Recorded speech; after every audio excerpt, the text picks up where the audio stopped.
నమస్తే. ఇన్నాళ్ళు నన్ను సపోర్ట్ చేస్తూ, ఎంకరేజ్ చేస్తూ మీ ప్రేమని నాకు అందిస్తున్న ప్రతి ఒక్కరికి కృతజ్ఞతలు. అలాగే ఈ వీడియో కూడా ఖచ్చితంగా మీకు ఉపయోగపడుతుంది. లైక్, షేర్ అండ్ సబ్స్క్రైబ్ చేసి మీ సపోర్ట్‌ని నాకు అందించండి. అలాగే ఈ వీడియో పట్ల మీకున్న అభిప్రాయాన్ని కామెంట్ సెక్షన్‌లో కామెంట్ చేసి తెలియజేయండి. ఇప్పుడు వీడియోని చూద్దాం. నమస్తే. Welcome to our channel. నేను పద్మిని. ప్రస్తుతంతో పాటు ప్రముఖ ఆధ్యాత్మికవేత్త, ప్రముఖ న్యూమరాలజిస్ట్, లక్ష్మీ నరసింహస్వామి ఉపాసకురాలు శ్రీమతి స్రవంతి గారు మనతో పాటు ఉన్నారు. మాట్లాడదాం. నమస్తే అక్క. నమస్తే మా. శ్రీకృష్ణ జన్మాష్టమి శుభాకాంక్షలు అక్క. ఎప్పుడు అనేటట్టుగా నేను కూడా మీకు కూడా శ్రీకృష్ణాష్టమి శుభాకాంక్షలు. Thank you. కృష్ణాష్టమి అసలు కృష్ణుని ఇష్టపడని వాళ్ళు ఎవరుంటారు? ముగ్ధ మనోహరమైనటువంటి స్వరూపం, అలాగే ఎంత దయాళువో మాటల్లో చెప్పలేము. శ్రీకృష్ణుడికి ఖచ్చితంగా కృష్ణుడు అంటే ఏదో దేవుడు, లేకపోతే బాలకృష్ణుడు ప్రత్యేకించి దేవుడు గాను భయము, భక్తి, అయ్య బాబో అనే ఫీలింగ్ ఏముండదు. నా వాడు కన్నయ్య అని ప్రతి తల్లి అనుకుంటుంది ఖచ్చితంగా. అటు విఘ్నేశ్వరుడు తర్వాత బాలకృష్ణుడిని కదా. మరి కృష్ణాష్టమి ఎలా చేసుకోవాలి, ఏం చేసుకోవాలి అందరికీ తెలిసింది. అయితే ఈసారి కొంత సంశయం ఉంది, ఎందుకంటే రేపు శుక్రవారం రాత్రి నిషేధి కాలంలో అష్టమి తిథి ఉంటోంది. శనివారం ఏమో నిషేధి కాలంలో అష్టమి తిథి లేదు, రోహిణి నక్షత్రం కూడా లేదు. రోహిణి నక్షత్రం ఎప్పుడో ఆదివారం ఎప్పుడో మొదలవుతోంది. సో నిషేధి కాలంలోనే రాత్రే కదా స్వామి జన్మించారు, అర్ధరాత్రి. మరి ఎప్పుడు చేసుకోవాలి, దీనికి సంబంధించిన క్లారిటీ, ఎట్లా స్వామికి ఏ సేవ చేసి స్వామి అనుగ్రహాన్ని పొందొచ్చు ఇత్యాది విషయాలు మీ ద్వారా తప్పకుండా చెప్తాను.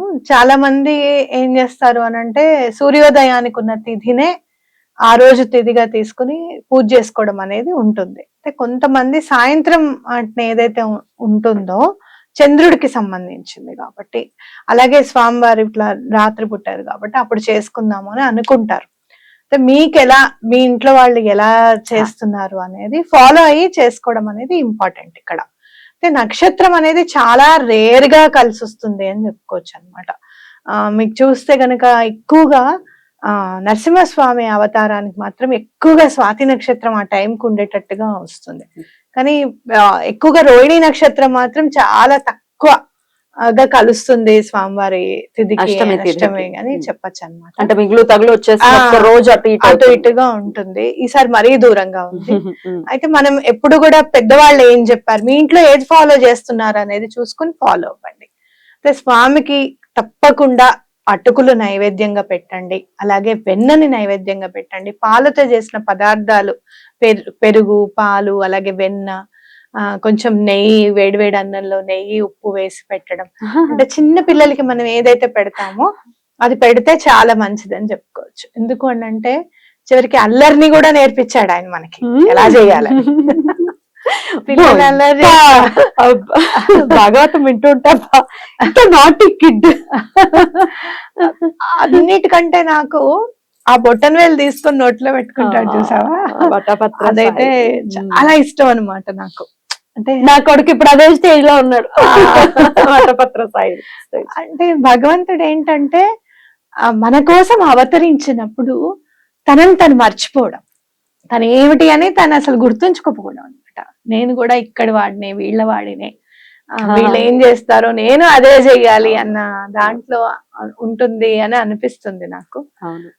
అందుకనే కామసు శ్రీరామచంద్రుడు చంద్రుడి కోసం ఏడ్చిన, నాకు కావాలి చంద్రుడు తీసుకురా అని చెప్పి ఏడ్చిన, ఈయన నోట్లో బొటన్ వేలు తీసుకొని నోట్లో పెట్టుకోవడం ఏంటా అని అనిపిస్తుంది నాకు. అంటే అసలు అదే కదా, చెవి మెలేసి పటపట కొట్టడం ఏమిటి, ఇరుగు పొరుగు తిట్టడం ఏమిటి, ఆ ప్రేమించటం ఏమిటి, అయ్యో బాబోయ్ మామూలుగా కాదు అసలు.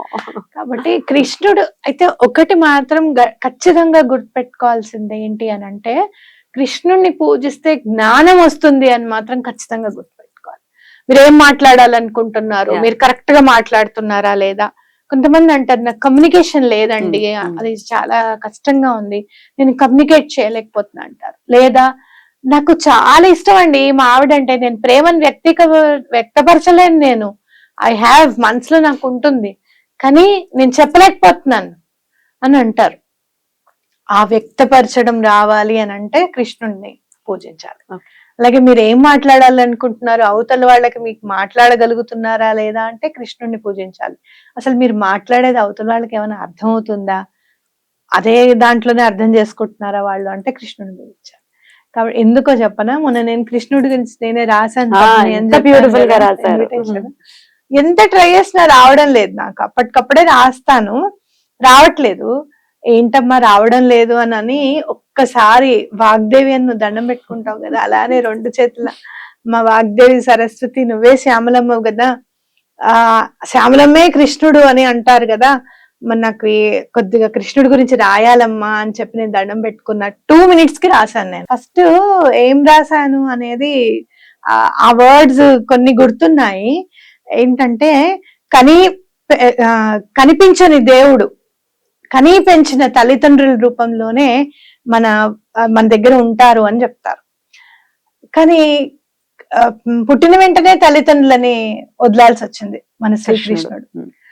అలాగే పెంచిన ప్రేమ గొప్పది కన్న ప్రేమ కంటే అని అంటారు. మరి పెంచిన వాళ్ళ దగ్గర లేడినా 16 ఏళ్ల కట్ నుంచి వచ్చేయాల్సి అవునా కదా, అల్లరివాడు అందరివాడు నల్లనివాడు మంచి వెన్నలాంటి మనసున్నవాడు, అవునా.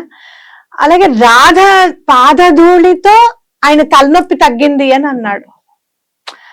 ఆయన విపరీతమైన తలనొప్పి వస్తూ ఉంటుంది. ఎలా అని అంటే ఎవరిదైనా సరే పాదధూళి తీసుకుని వస్తే నేనైతే ఎవరి ఇష్టం చాలా అంటారు కదా, వాళ్ళ పాదధూళి తీసుకొని రండి, అది రాసుకుంటే నాకు తలనొప్పి తగ్గుతుంది అంటారు. రుక్మిణి దగ్గర నుంచి సత్యభామ దగ్గర నుంచి ఎవ్వరూ ఇవ్వరు, పాపం తగులుతుంది అంత పరమాత్మకి నా పాదధూళితో నాకేం పాపం తగులుతుందని.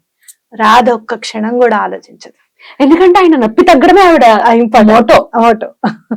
అది కదా ప్రేమ, అది పాపం లేదు పుణ్యం లేదు. అందుకని మీరందరూ అంటారు కదా రాదంటే ఎందుకు నువ్వు అంత ఇంపార్టెన్స్ అని చెప్పి, అందుకు నాకు అంత ఇష్టం అని చెప్తాడు ఆయన. తనని తను మర్చిపోయి తను ఏమైనా పోయినా పర్వాలేదు, తను ఏమైపోయినా పర్వాలేదు అని అనుకుంటుంది రాధ. అంటే ఏంటంటే ఎలాంటి ప్రేమ ఉండాలి మనకి, అసలు ప్రేమ అంటే ఏంటి అనేది. అంతేగాని నువ్వు నన్ను ప్రేమించలేదు కాబట్టి నువ్వు బ్రతకద్దు, నువ్వు ఎవరికి దక్కద్దు, ఇలాంటిది కాదు. అది శాడిజము, ఉన్మాదం. ప్రేమకి వేరే పేరు అది. మళ్ళీ అలాంటి దరిద్రులకి కృష్ణుడితో పోలిక. కృష్ణలీలలు రాసలీలలు, కృష్ణుడు లాంటి వాడు చెప్పు తీసి పీకాలనిపిస్తుంది నాకైతే. రాక్షసుల్ని సంహరించిన వాడు రథాన్ని తోలాడు. ఎంతసేపు చెప్పు వాళ్ళందరినీ, అవునా కదా, రథాన్ని తోలాడు. అక్కడ కూడా కర్మకే ఇంపార్టెన్స్ ఇచ్చాడు, చెప్తాను వినండి. అట్లా ఇలా కొన్ని రాశాను అన్నమాట స్వామి గురించి. అట్లా దండం పెట్టుకున్న వెంటనే నాకు వినిపించింది. అలాగే ధర్మానికి ఎప్పుడు కూడా దైవం ధర్మానికే ఇంపార్టెన్స్ ఇస్తాడు, ధర్మం వైపే ఉంటాడు అని కూడా శ్రీకృష్ణ పరమాత్మ నిరూపించాడు. అలాగే చాలా తేజోవంతమైన సుదర్శన చక్రాన్ని ధరించగలిగిన సమర్థుడు అని చెప్పి అమ్మవారు ఇచ్చింది వాక్యాల రాశాం. అయితే అంటే ఏంటంటే ఇంకోటి, మీరు ధర్మరాజు నావాడు అనుకున్నాడు కదా, జూదం ఆడాడు అది పొరపాటు అని చెప్పి యుద్ధం కూడా నీదే. నువ్వు జూదం ఆడావు, నువ్వే పనిష్మెంట్. ఒకటి నావాడు అయినా కూడా అసలు నిజంగా చెప్తున్నా, భగవంతుడు అనేవాడు ఎలా ఉంటాడు మనతో అని అంటే శ్రీకృష్ణుడి గురించి మొత్తం వింటే అర్థమైపోతుంది. అలర్ట్ అయిపోతాం, అమ్మో ఆయనకి ఇష్టం ఉండదు, అమ్మో ఇలా చేయకూడదు, ఇలా చేస్తే కరెక్ట్ అని చెప్పి.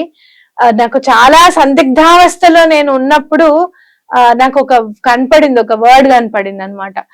ఈ రోజు గనక నువ్వు ఫైట్ చేయకపోతే రేపటి రోజున నీకు దక్కవలసింది దక్కకపోతే నన్ను అనద్దు అని అన్నాడు ఆయన. అది నిజంగా ఇలానే వచ్చింది. అది నేను ఫైట్ చేసి ఏదైతే నా పిల్లలకి మా వారికి సవ్యంగా రావాలో అది నేను దక్కించుకోవడం అనేది జరిగింది. కాబట్టి భగవంతుడు శ్రీకృష్ణ పరమాత్ముడిని గనక ఫాలో అవుతే ఇక మీరు అందరినీ ఫాలో అయినట్టే అని చెప్పుకోవచ్చు. ఏం చేయమంటారు మరి రేపు? ఆ రోజు మీరు నిజంగా చెప్పాలి అని అంటే శ్రీకృష్ణుడి గురించి చదవడం మొదలు పెట్టండి. అసలు ఏంటి ఆయన అవతార తత్వం ఏంటి అనేది తప్పకుండా తెలుసుకోండి. అలాగే ఒక రోజు అర్జునుడు ఇంటికి వెళ్తాడట. వెళ్ళినప్పుడు ఇక నుంచి మీరు అందరూ జాగ్రత్తగా ఉండాలి, నేను అవతార పరిసమాప్తి చేయబోతున్నాను ఈ అవతారాన్ని అని చెప్పినప్పుడు అర్జునుడు డల్ అయిపోతాడమ్మో, ఆయన లేకపోతే మేము ఎలా బ్రతకగలుగుతాం, అసలు మా వల్ల అవుతుందా అని చెప్పి చాలా డల్ అయిపోతారనమాట. డల్ అయిపోయి సరే నువ్వు ఆడవాళ్ళందరినీ ఇంద్రప్రస్థకి తరలించేయమని చెప్తారు. ఆ ఇంద్రప్రస్థకి ఆడవాళ్ళందరినీ కూడా ఆయన తరలించి చాలా మౌనంగా బాధగా ఉంటారనమాట అర్జునుడు. ఇప్పుడు వేదవ్యాసుడి దగ్గరికి వెళ్తారు.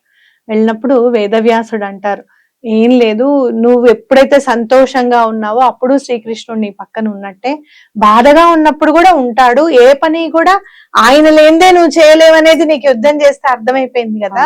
అవును. కాబట్టి ప్రతి పనిలోనూ ఆయన్ని చూడు, ఆయనే నీకు బలం ఇచ్చిన వాడు అని చెప్పి చెప్తాడన్నమాట. మీకు నేను అదే స్విచ్ వర్డ్ గా చెప్తాను. అంటే శ్రీకృష్ణ పరమాత్ముడిని గనక పూజిస్తే బలం అనేది నీ దగ్గర ఖచ్చితంగా ఉంటుంది. సో ఆయనను పూజించినప్పుడు నీకు ఎలాంటి బలం వస్తుంది? ఆర్థికంగా బలవంతుడు అవుతావు, అలాగే మ్యాన్ పవర్ లోను బలవంతుడు అవుతావు, నువ్వే ఇంకొకళ్ళకి బలాన్ని అవ్వడానికి అవకాశం ఉంటుంది. ఇవన్నీ ఉండాలి అంటే సవ్యంగా సంపాదన ఉండాలి. ఆయన బలం నీ దగ్గర ఉంది అంటే సవ్యమైన సంపాదన, సవ్యమైన ధర్మబద్ధమైన మార్గంలో నువ్వు నడుస్తున్నట్టు లెక్క అన్నమాట.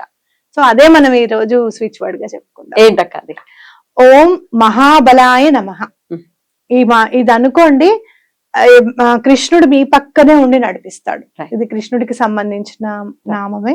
తప్పకుండా ఎటువంటి పరిస్థితుల్లో ఆయన ఉంటే మన రథం మీద ఆంజనేయ స్వామి ఉంటాడు. ధ్వజం ఎవరిది మరి? అద్భుతం. కాబట్టి తప్పకుండా కృష్ణుడిని పూజించడం అనేది మనం ఎట్లయితే రామనవమి చేసుకుంటామో శ్రీకృష్ణాష్టమి కూడా తప్పకుండా చేసుకోవాలి అనేది మనం నేర్చుకోవాలన్నమాట. అదేదో లేదంటే హాలిడే కిందకి తీసేసుకొని ఇటువైపు మర్చిపోయారు మన వాళ్ళని అనిపిస్తుంది నాకు. నార్త్ లో చాలా బాగా చేస్తారు అసలు. మీరు కూడా తప్పకుండా చేసుకోండి. అలాగే మీకు ఏదన్నా ఇంట్లో సమస్యలుగా ఉన్నాయి, గొడవలుగా ఉన్నాయి అని అంటే ఒక వేణువు కొని కృష్ణుడి గుడిలో తప్పకుండా ఇవ్వండి. అలా ఇంట్లో గొడవలన్నీ కూడా తగ్గిపోతాయి అన్నమాట. చాలా అద్భుతంగా తెలియజేశారు. కృష్ణ పరమాత్మ అనుగ్రహాన్ని పొందటం మొదలు పెడితే జీవితంలో ఉండే అప్పటి వరకు ఒకటి జీవితం, దాని తర్వాత మీకు అలా ఏదన్నా ఇంకా చెయ్యాలి, స్వామి గురించి ఇంకా తెలుసుకోవాలి అనుకుంటే గనక 432 హర్ట్జ్ విత్ ఫ్లూట్ మ్యూజిక్ అని మీకు యూట్యూబ్ లో ఉంటుంది. 432 హర్ట్జ్ అంటే HZ అని ఉంటుంది. ఓకే, ఆ ఫ్లూట్ మ్యూజిక్ లో సెర్చ్ చేయండి, అది ప్లే చేసుకొని మీరు వినండి. తప్పకుండా మీకు ఆ ప్రాబ్లమ్స్ లో నుంచి ఒక 2-3 డేస్ లోనే మీరు బయటకు వస్తారు. బ్యూటిఫుల్. మీకు ఎలా నచ్చిందో ఈ 432 హర్ట్జ్ మ్యూజిక్ విని ఒక 2 రోజులు విన్న తర్వాత మీకు ఎలా అనిపించింది, అలాగే ఈ స్విచ్ వర్డ్ పలికిన తర్వాత మీ అనుభూతి ఏమిటి అసలు శ్రీకృష్ణాష్టమి రోజు అని మీరు తప్పకుండా కామెంట్స్ రూపంలో తెలియజేయండి. కామెంట్స్ రూపంలో ఖచ్చితంగా తెలియజేయండి. ఎందుకంటే కృష్ణుడికి ఇది తెలియజేయటం మా కోసం కాదు, ఇంకొకరి కోసం కాదు, కృష్ణుడి కోసం. అంటే విని ఇంకొకళ్ళు ఎవరైనా చేశారనుకోండి, అందులో ఒకళ్ళు బాగుపడ్డారు అని అంటే అది తప్పకుండా ఫలితం మన అకౌంట్ లో పడుతుంది. డెఫినెట్లీ అది కనిపించక్కర్లేదు, ఎప్పుడు అవసరమో అప్పుడు యూజ్ చేసుకోవచ్చు, చక్కగా డ్రా చేసుకోవచ్చు. రైట్, చాలా బ్యూటిఫుల్ గా ఎక్స్ప్లెయిన్ చేశారు. మరొకసారి మీకు ప్రేక్షకులకి శ్రీకృష్ణ జన్మాష్టమి శుభాకాంక్షలు తెలియజేస్తూ నమస్తే.